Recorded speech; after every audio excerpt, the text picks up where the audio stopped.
C'est quelque chose Mon père était monteur de films, donc... mais bon, j'aurais pu fuir le cinéma, puisque souvent les fils fuient les métiers des pères, et en même temps, le cinéma a toujours habité finalement ma vie, depuis que je suis né. Même si on avait d'énormes désaccords sur le cinéma,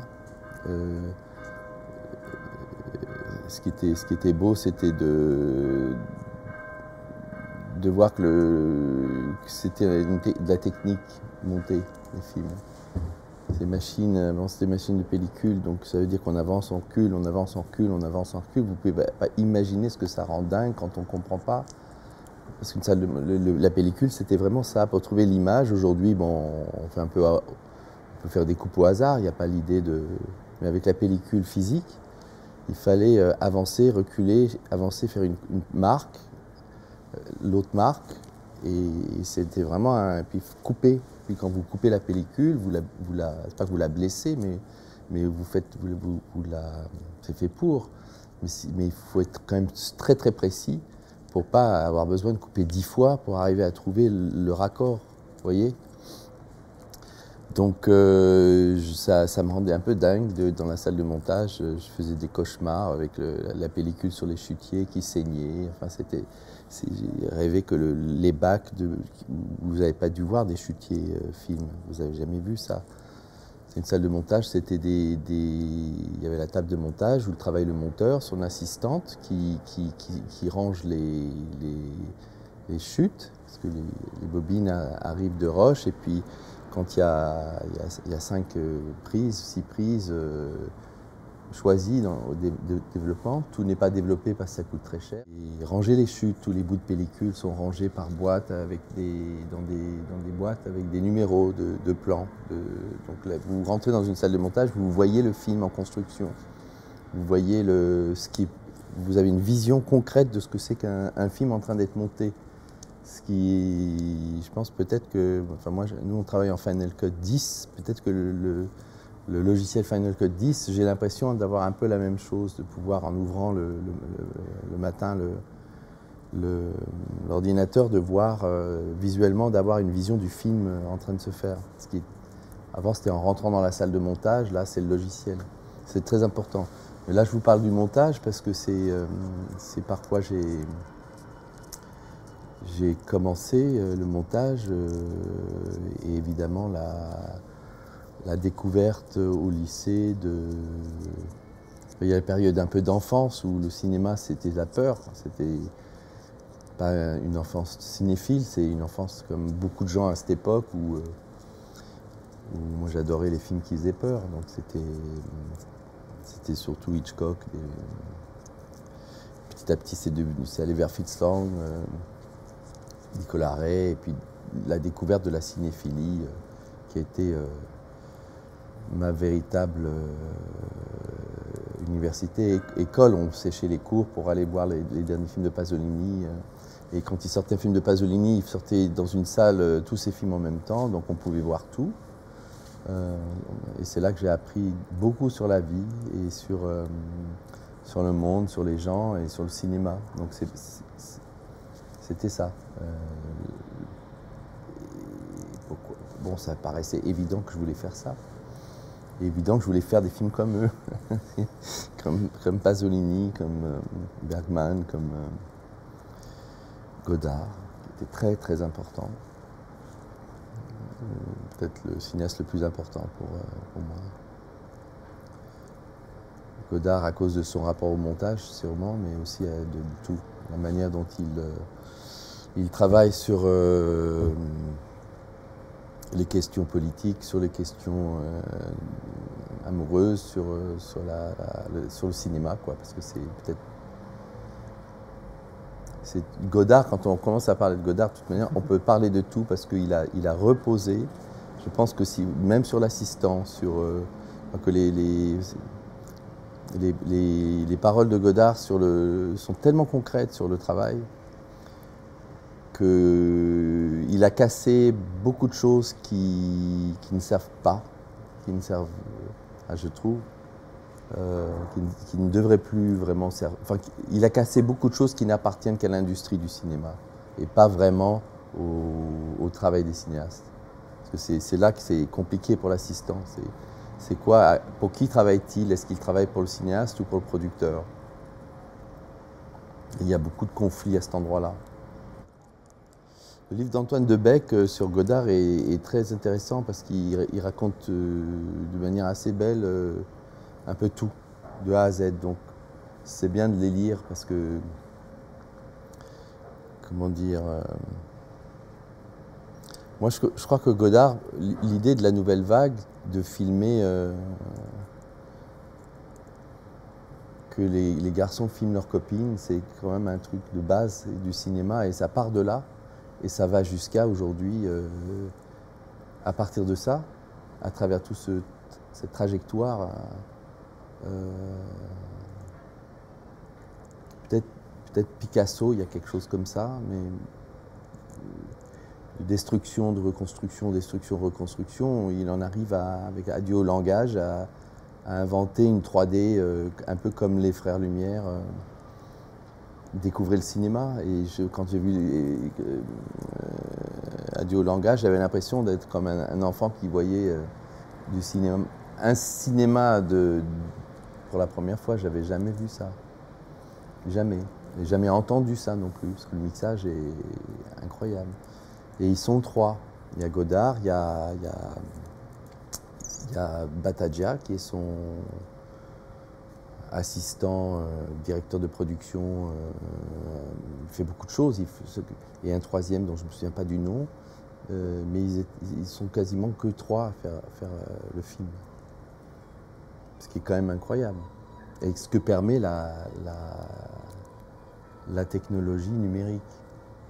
Comme Mata Atlantica, on a tourné avec une petite caméra, on fait des films, Elisabeth et moi, juste elle et moi. Parfois on est un peu plus nombreux, et quand on est avec un film produit entre guillemets par les marges du système, comme nos films, tous nos films, bah, c'est des équipes beaucoup plus lourdes avec beaucoup plus de monde, quoi. Machinaux, électro, assistant, deuxième assistant, troisième assistant, script, costume, maquillage, cantine, etc. quoi. C'est pas les mêmes films, mais c'est la même. C'est pas les mêmes films, mais c'est le même cinéma. Ça dépend des films. Paria, c'est parce que, en fait, on était un peu plus resserré parce que c'est une caméra DV. Et Hélène Louvard, qui était chef opératrice de Paria, de La Blessure et de Low Life, n'avait jamais tourné en DV. Donc, on était, à cause des lieux où on allait, vous voyez, par exemple, il y a un film comme Les Amants du Pont-Neuf de Carax, où finalement on est allé dans les mêmes lieux. Sauf que lui, il est allé avec Hollywood. Voilà, et puis des vedettes, et puis des choses très lourdes.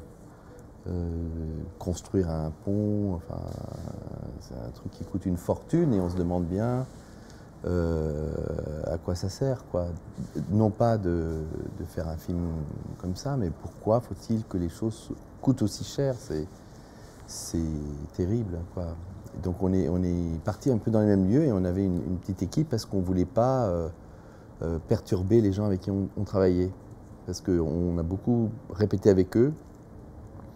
On les a habitués, ils avaient une habitude de la caméra, ils avaient du texte et on s'est dit si on commence à rentrer dans un système où on éclaire et où il y a 15 personnes autour d'un acteur, etc., ils seraient complètement perdus. Donc c'était à nous d'entrer dans leur monde, et pour rentrer dans leur monde, il faut entrer sans tuer leur monde. C'est là que Elisabeth et moi, on est très intéressés par ces gestes documentaires dans la fiction et ces gestes de fiction dans le documentaire. C'est que la fiction, c'est pas fabriquer quelque chose qui n'existe pas, c'est c'est révéler quelque chose qui existe. Et donc, pour révéler quelque chose qui existe, si vous commencez par tuer ce qui existe pour essayer de faire du théâtre, ça ne marche pas. Mais c'est dans la construction du plan qu'arrive le cinéma. C'est pas... bon, on écrit un scénario, enfin ce film-là a été très écrit, pour pouvoir ensuite construire quelque chose avec les plans. Et c'est dans les plans eux-mêmes qu'apparaît le cinéma. C'est pas dans l'écriture. L'écriture peut empêcher le cinéma d'apparaître parce qu'il y a tellement de scénarios qui sont censés juste être « bon voilà, on va filmer ce qu'on voit ». On a lu le scénario et on a vu le film. Alors que du coup, ce qui est important, c'est qu'un scénario permette de construire des plans où il se passe des choses auxquelles on ne s'attend pas. Bonjour. Bonjour. Vous filmez? Oui. Ah, d'accord. Installez-vous. Vous avez l'autre jeu? Oui, c'est ça. Attends, je vais te le mettre parce que... Non.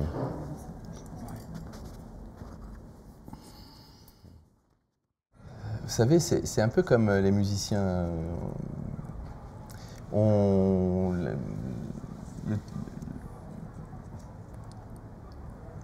sait bien que les choses apparaissent une fois et qu'elles arrivent pas, elles sont pas facilement reproductibles. Et donc sur un plan, enfin moi sur le tournage, je suis très conscient de comment l'énergie fonctionne. On sent que c'est une espèce de vague.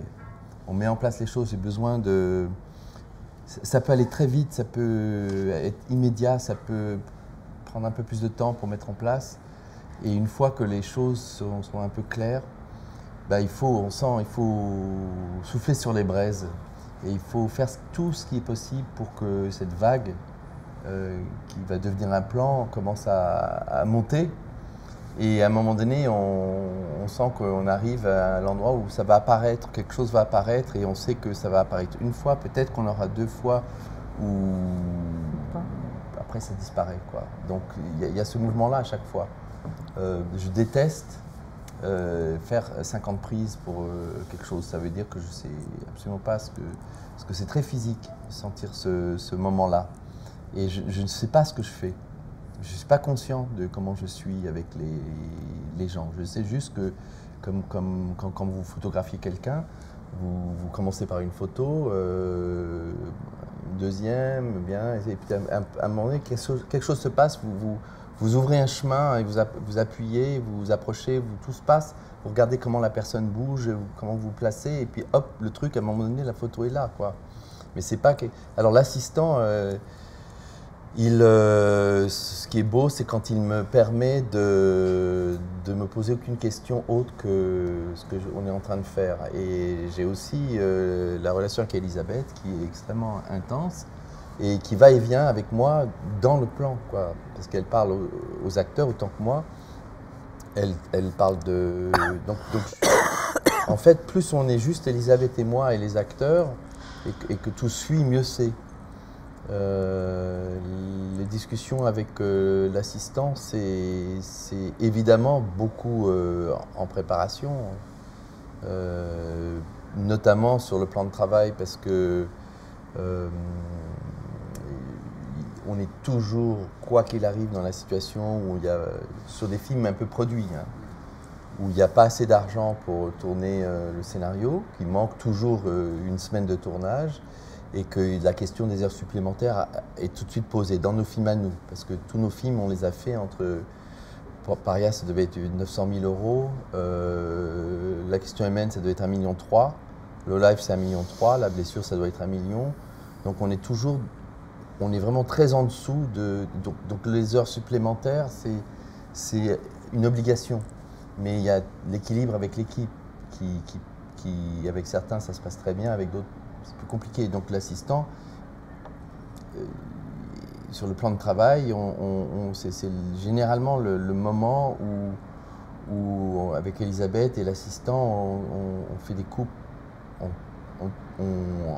À cause de comment on commence à construire le plan de travail, ben, qu'est-ce qui dans le scénario pourrait disparaître, qu'est-ce qui ne peut pas disparaître, comment on peut parfois mettre deux scènes ensemble pour en faire qu'une. Et combien de plans je vais... on va faire par séquence. Donc comme on avait toujours ce problème de temps, on a fait beaucoup de plans séquences parce que c'est plus rapide finalement de faire un plan où il y a beaucoup de choses, 2 pages de scénario, que de faire 10 plans. Vous parlez de quel film là Ben, là, on a parlé de Paria, on a parlé là on parlait de la question. Enfin, la question est Low Life parce que je pensais beaucoup à Low Life.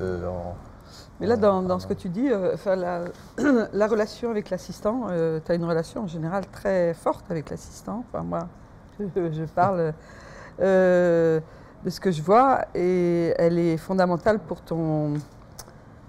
Moi, j'ai très peu de relations avec l'assistant. J'ai une relation avec Nicolas, mais je ne mélange pas, j'interfère pas dans leur relation. Par contre, on a une relation plus à 3 pendant la préparation. Là, on discute. Mais sur le plateau, je n'interfère pas du tout dans leur relation. Et je pense que, enfin, ce que j'ai pu remarquer, c'est que l'équilibre de Nicolas en tant que réalisateur est très lié à son rapport avec son assistant. Si ça ne marche pas avec son assistant, je le sens très mal. Il va très mal. Donc, je sais que je le vois tout de suite.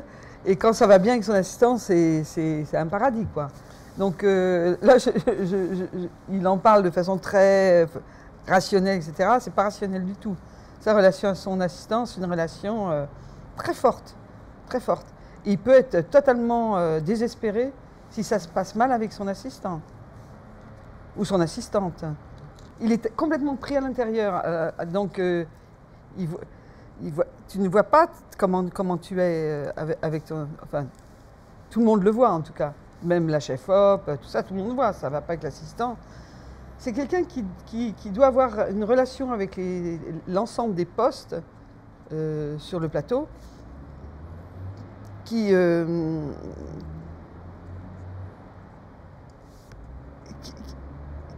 effectivement organise les choses pour que Nicolas ne soit pas pendant la préparation d'une prise, par exemple, gêné par un problème.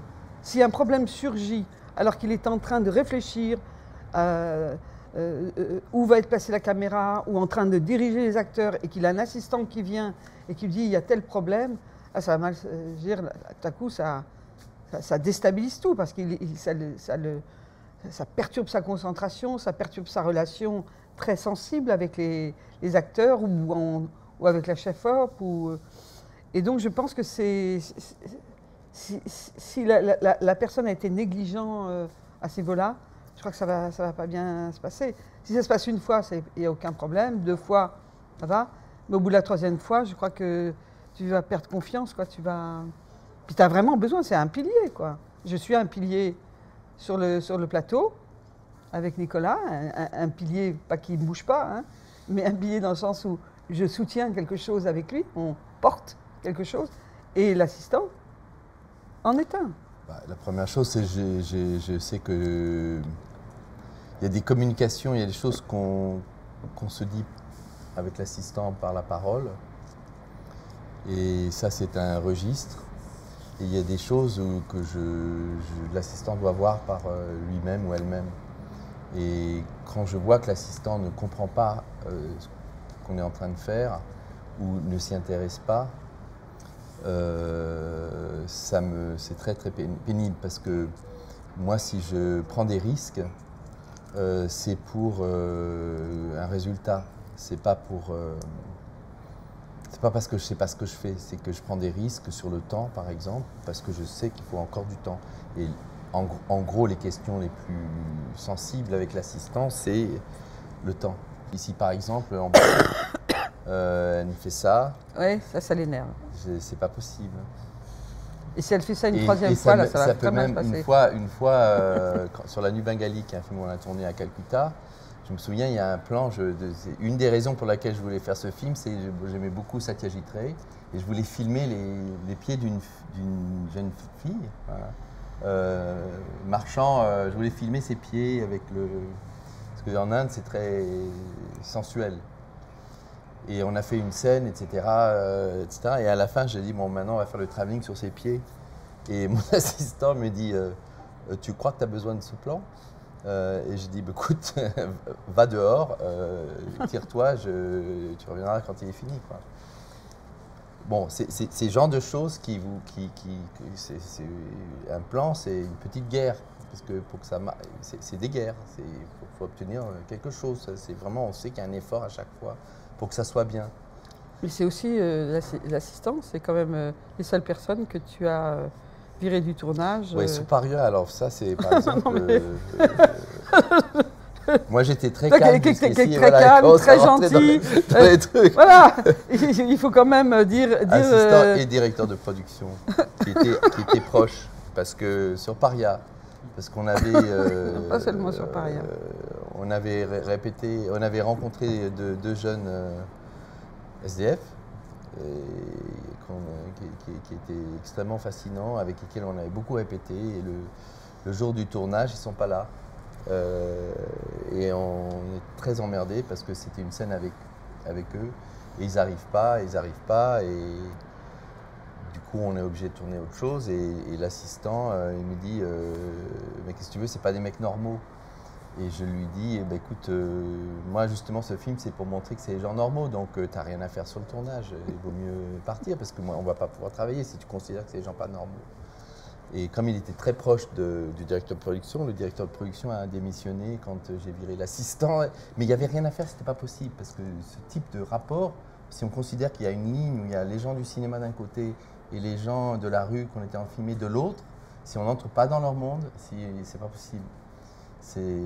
En plus, il avait tort, puisque tout simplement, en fait, oui, il avait été arrêté pour on ne sait pas trop quoi. Non, si, parce il était en prison. Il n'avait pas de ticket dans un train. Il arrivait de la province, on savait, bon, il n'avait pas pris de billet de train, il n'avait pas d'argent, il s'est fait arrêter, et garde à vue et compagnie. C'était une scène incroyable parce que c'est quelqu'un, il avait, je sais pas, 19 ans, et il pouvait vous raconter tous les alcols du monde. Et comment il était fabriqué. Comment les fabriquer. Avec la pomme de terre, avec le riz, avec c'était tellement fascinant comment il parlait. Il y avait une scène comme ça. Et nous, c'était une scène auquel on croyait beaucoup.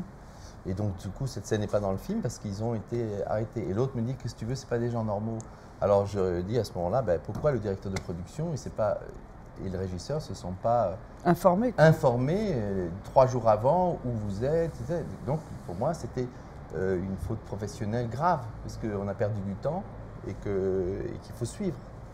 Et quand on travaille avec des gens qui ne sont pas professionnels, on ne peut pas travailler de la même manière, on ne peut pas leur demander d'être des professionnels, il faut les suivre, quoi. Quand même, les seules grandes tensions que j'ai connues, c'est entre toi et ton assistant. Ouais, bon, c'est pour ça que j'aime bien travailler avec des filles. C'est pour ça que je préfère vous le dire. C'est plus facile avec des filles. Parce que, pas avec les filles, avec les hommes en général, oui. Plus concrète. Enfin, plus souple et plus concrète. C'est-à-dire qu'elles voient les problèmes concrets. Elles sont plus intéressées par régler les problèmes concrets que souvent les assistants qui ont parfois une pause un peu je suis l'assistant, quoi. Et qui imitent ce qu'ils pensent doivent être un assistant, alors que les filles s'adaptent plus facilement. Ils ne se sentent pas humiliés s'ils n'ont pas le pouvoir. Je ne parle pas du pouvoir par rapport à moi, mais l'assistant, souvent, c'est quelqu'un qui veut représenter le pouvoir de quelque chose. Donc c'est pour ça que j'ai commencé par dire pour qui travaille l'assistant. Est-ce que c'est pour la production ou pour le réalisateur? Et il y a ce triangle d'or absolument indispensable. Réalisateur, assistant, chef opérateur. Ça, le chef op doit s'entendre très bien avec l'assistant. Ça doit circuler. Parce que si l'assistant commence à être un peu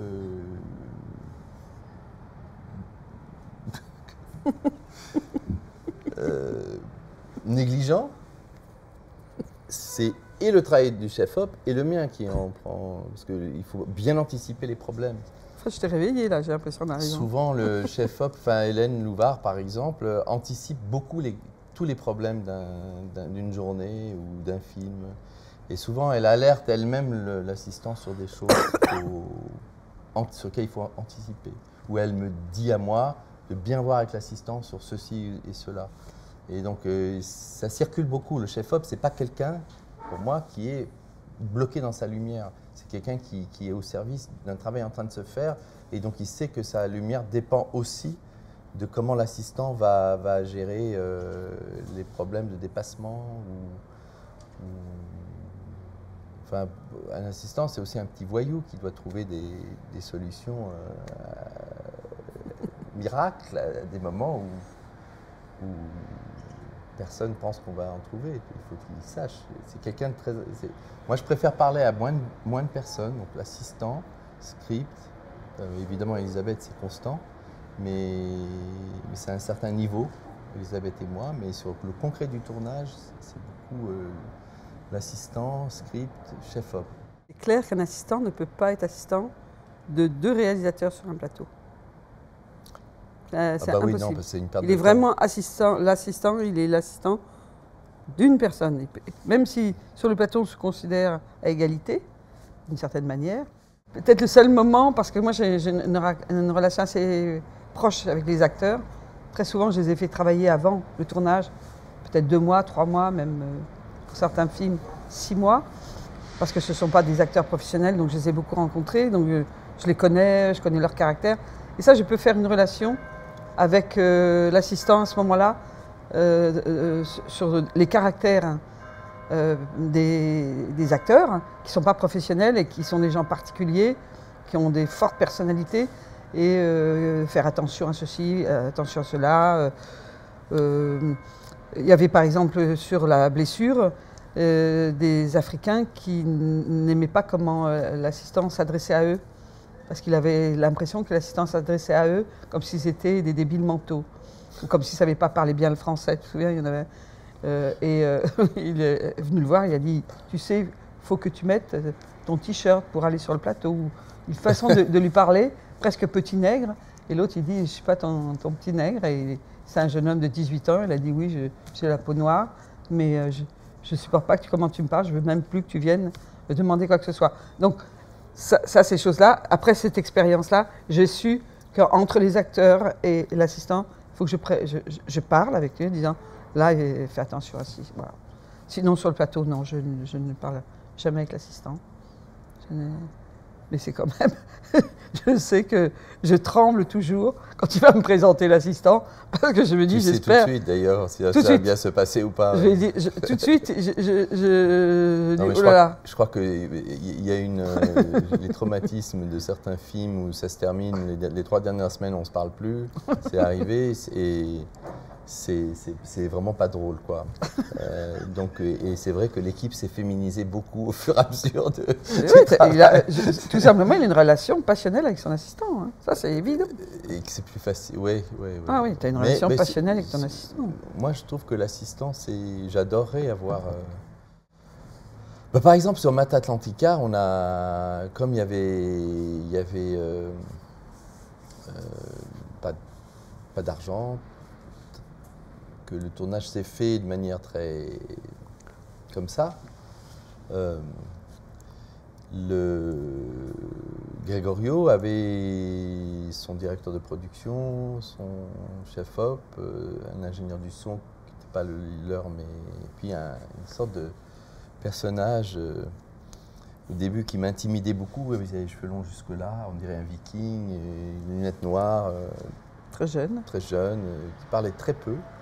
Et je voyais que c'était l'homme à tout faire de Gregorio, qui pouvait faire vraiment à tout faire, c'est à tout faire, quoi. Très intelligent et qui s'occupait de beaucoup de choses, mais depuis toujours. Et leur relation était très forte. Et si José n'est pas là quand Gregorio tourne, ou si le directeur de production, qui est son ami, n'est pas là quand il tourne, il est incapable de tourner. Il est complètement angoissé, parce qu'on a vu ça, parce qu'il nous a envoyé sur Mata Atlantica, il y avait quelques plans même qu'on voulait qu'il tourne après notre départ, parce qu'on n'avait pas l'argent pour retourner là-bas, pour tourner à Sao Paulo. Et il a fait 3 jours de tournage, et les jours où il n'y avait pas soit le directeur de production, soit l'assistant, il n'y a rien. Ce sont des amis, et que ce ne sont pas des gens qui sont réunis par une production. Ce sont des gens qui, dans la vie, se sont choisis, ils ont le même âge et ils font un trajet ensemble et dans leur film et dans un moment de leur carrière. Et donc ça, c'est le noyau. C'est pas comme en France souvent le producteur qui pose tout de suite le directeur de production parce qu'il parfois va suggérer des assistants. C'est quelque chose comme un groupe rock, quoi. Moi, je trouve qu'il y a un côté groupe rock dans l'équipe de cinéma. On est 4, on sait ce qu'on fait, et puis personne va nous emmerder, quoi. On va trouver les solutions, mais voilà, on sait qu'on a ça comme argent, et puis on se débrouille.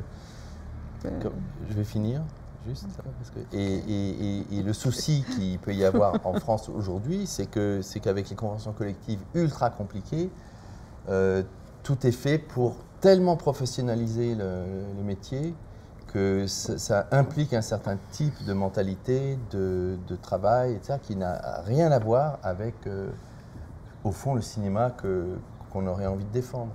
C'était une installation qu'on a faite il y a 2 ans pour le 104. On est parti tourner à Barcelone. Déjà, Eric. 2 personnes à Barcelone s'occupaient, donc 2 assistants. La seule chose, c'est que c'est 2 grands amis. Surtout là, un est un grand ami à nous 2.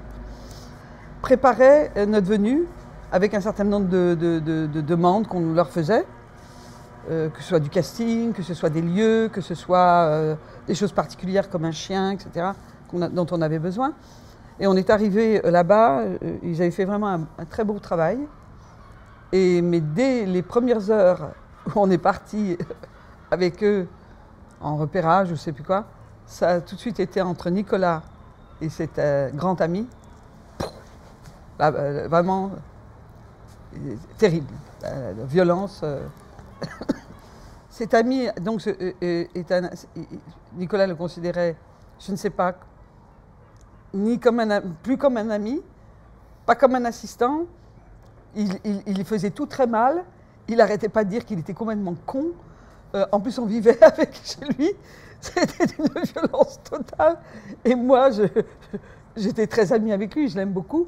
Je l'aime toujours beaucoup. Et ça, c'est impossible de se parler tous les 2. Ils ne pouvaient plus se parler, alors que ça avait été les 2 plus grands amis. Et même, on était là parce qu'il habitait Barcelone, parce que des éléments de ce qu'on tournait étaient nés de notre amitié. Et quelque chose s'est totalement brisé là. C'est-à-dire que le comportement de cet ami en tant qu'assistant, il ne l'a pas supporté. Voilà, ça c'est des expériences dures. Moi, j'avais un assistant algérien que j'adorais, Yacine Laloui, qui a été formidable, qui avait fait la Fémis d'ailleurs, maintenant qui est producteur en Algérie, avec qui on a beaucoup préparé. La blessure par exemple, on a beaucoup travaillé ensemble, Elisabeth, lui et moi. Il allait beaucoup plus loin que dans les rapports de travail. Il était sur Paria aussi. Ben, quand j'ai viré l'assistant, c'est lui qui est arrivé, qui l'a remplacé. Et ça a été parfait. Il était très doux. Et beaucoup d'autorité aussi. Oui, très doux dans son autorité. Et il savait défendre sans arrêt ce qu'on était en train de faire, sans être du tout un intellectuel. Hein, parce que, mais il était très il voyait très bien ce qu'on faisait. Et c'est quelqu'un qui avait une sorte de critique, il n'aimait pas beaucoup la bourgeoisie. Donc ça aide, parce qu'il ne se comportait pas comme un bourgeois. Voilà. Il avait une manière d'aimer les gens de peu qui les magnifiait. Et quand on aime les gens de peu et qu'on les magnifie, ben, pour un tournage, il n'y a pas mieux. Le problème de la personne dont parle Elisabeth, qui était un grand ami, c'est que c'est un brillant universitaire, un type que j'adore quand on parle de cinéma, avec qui on a eu beaucoup d'aventures incroyables ensemble. Il enseigne à Barcelone, mais je ne crois pas que ce soit un assistant. Et ça, je l'ai vu tout de suite, dans la mesure où il me conseillait sans arrêt de faire des choses que j'avais absolument pas envie de faire. Et je voyais que dans son regard, il n'y avait pas il était pas artiste. Et il était un peu autoritaire sur « tu devrais filmer là plutôt que là ». Je me dis, mais qu'est-ce qu'il fout? Il ne va pas m'expliquer ce que... Et moi, les repérages, c'est un moment quasi tellurique. Il faut que je trouve, comme je filme moi-même, il faut que les endroits m'intéressent pour la lumière, pour tout. Et donc, quand on commence à arpenter la ville, je cherche, comme un photographe, des choses qu'on ne voit pas nécessairement, des choses où je sens qu'il va se passer quelque chose par rapport au film. Et il ne comprenait rien. Il était trop... Enfin, quand ça se passe très bien... C'est ça le problème, c'est que je vais là et il dit à Elisabeth, mais pourquoi il ne va pas là? Mais c'est très sensible. Quand ça se passe très bien, il faut que l'assistant... Je crois que la qualité première, c'est que l'assistant comprenne le film qu'on est en train de faire. Bérénice, il est venu sur Low Life, l'assistante était très très bien. C'est pareil. Sur Mademoiselle Julie, par exemple, quand tu as une actrice comme Juliette Binoche à gérer, elle était extraordinaire. Parce non, mais moi, je ne me trompe plus sur les assistants. Là, c'est avec ce jeune homme à Barcelone, je savais de toute manière que ce serait comme ça parce qu'il est venu sur le tournage de Low Life et je voyais un peu le genre de remarques qu'il faisait qui ne m'intéressaient pas. C'est ça le problème des assistants, c'est que moi, je viens du montage, je ne viens pas de l'assistanat. Donc, moi, c'est très concret ce qu'on filme et c'est une méditation. Quand en repérage, la manière dont l'assistant fonctionne, je le vois tout de suite si ça va se passer bien ou pas. Je vois tout de suite les problèmes parce qu'il me dérange ou pas. Et s'il me dérange, c'est foutu, quoi. Je sais que ça sera... C'est-à-dire qu'il sera toujours, quand je photographie dans le cadre, il ne voit même pas que je suis en train de photographier quelque chose, il sera toujours dans le cadre. Je veux dire, par exemple, c'est un truc, c'est qu'il ne voit pas ce que je suis en train de faire. Ouais, et ou que même quand on commence à filmer, tu vois, il va être pour filmer, parce que souvent on filme. Et je sens, il y a des ondes, enfin, c'est très très con, hein, mais je fais beaucoup de photos et donc la photo c'est quelque chose qui rend très sensible c'est comme un tournage en fait quand vous photographiez, c'est comme un tournage et vous êtes très sensible et quand vous sentez tout, quelqu'un qui ne veut pas être photographié, quelqu'un qui veut bien être photographié, quelqu'un qui est dérangé parce que vous êtes en train de photographier quelqu'un notre tournage dans la jungle, j'aurais pas pu tourner moi j'étais un peu dans l'assistante si j'avais pas cette expérience de ce travail de photo, quoi, parce que c'est très proche. Et vous sentez tout. Donc l'assistant, il faut qu'il reste, en ce qui nous concerne, vraiment à sa place, en sachant que je cherche des choses invisibles. Je ne cherche pas nécessairement du visible. Donc s'il me dit « regarde là, c'est vachement bien », bon. Parfois, Yacine, il avait une manière de venir vers moi, il me dit « viens, je vais te montrer quelque chose, est-ce que tu penses que ça serait… » Et souvent, il avait un œil, vraiment, un œil pour quelque chose qui allait se déployer dans le tournage. Voilà, c'est très sensible. La sensibilité, elle est indispensable pour ma relation, mais avant tout, c'est l'efficacité, parce que faut qu'il anticipe. Les plus grandes qualités d'un assistant, c'est de pouvoir anticiper les problèmes suffisamment à temps pour les régler. Et de garder une bonne relation avec le régisseur. Parce que quand ça ne marche pas bien entre l'assistant et le régisseur, c'est toujours la merde. Parce que chacun dit que c'est l'autre qui a créé un problème et l'équipe régie contre l'équipe mise en scène, les gens qui font la gueule, tout ça, c'est insupportable. On se bat pendant parfois des mois, des années pour faire un film. Alors du coup, c'est ça qui est très important, c'est que depuis 3 ans, Elisabeth et moi, on a énormément travaillé sur cette indépendance technique qui nous permet de tourner tous les deux. Parce qu'on ne veut pas passer des années à attendre pour faire des films qui nécessitent beaucoup d'argent. On n'y croit plus trop, ces films-là. On essaye de trouver d'autres chemins et donc d'inventer d'autres méthodes de travail. Et donc ça amène souvent, oui, tu fais ce travail-là. Moi, je ne sais pas trop le faire, mais bon, peut-être qu'on le fait ensemble. Je crois que sur des films où il y a très très peu de personnes, l'assistant, ça peut être juste quelqu'un qui a un sens ultra concrets et qui règlent des problèmes, qui permettent de tourner. C'est pas du tout le même genre de travail que sur une grosse équipe. C'est beaucoup plus compliqué. Et peut-être c'est bien de travailler comme ça à 2-3 et puis essayer d'élargir plutôt que de commencer tout de suite par des gros trucs où tout le monde est prisonnier finalement de leur fonction.